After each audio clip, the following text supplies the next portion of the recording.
There are exceptions regarding people who, or a person who never had the opportunity to hear the gospel. If the person never had the opportunity to hear the gospel, you can't judge him when he didn't have a chance. Because what takes people to hell is rejecting the gospel. If they hear the gospel, they don't embrace the gospel. That's a rejection of the gospel. They go to hell.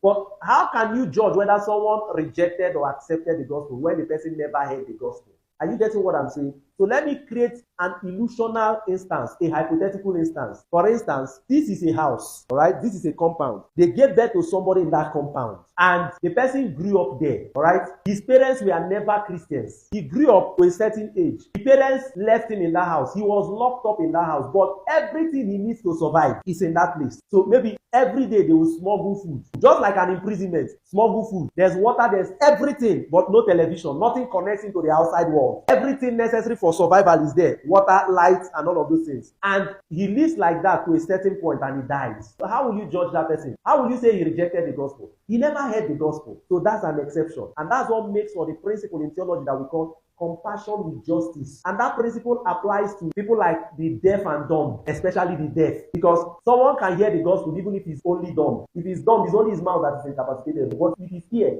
he hears. Romans chapter 10 from verse 9 down to 13. Scripture says, how can they hear without a preacher? So the sense organ, the primary sense organ for salvation is the ear, hearing.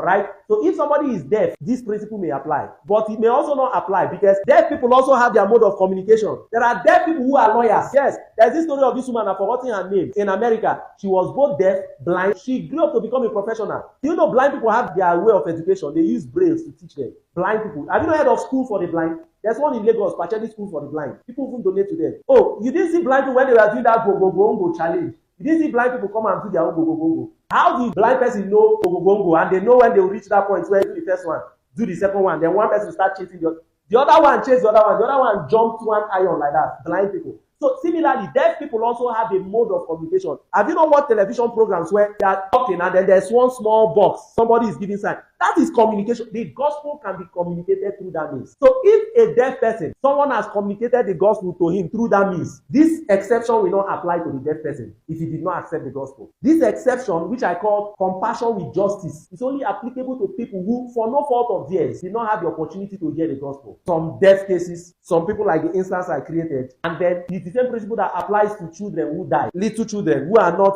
they've not gotten to that point where they can understand this concept of salvation. If they die, straight to heaven. But apart from these exceptions I mentioned, the general rule is that anyone who does not know anything about Jesus Christ, if he dies, is going to hell. That is how sad it is. And this places on us an obligation to devise every means possible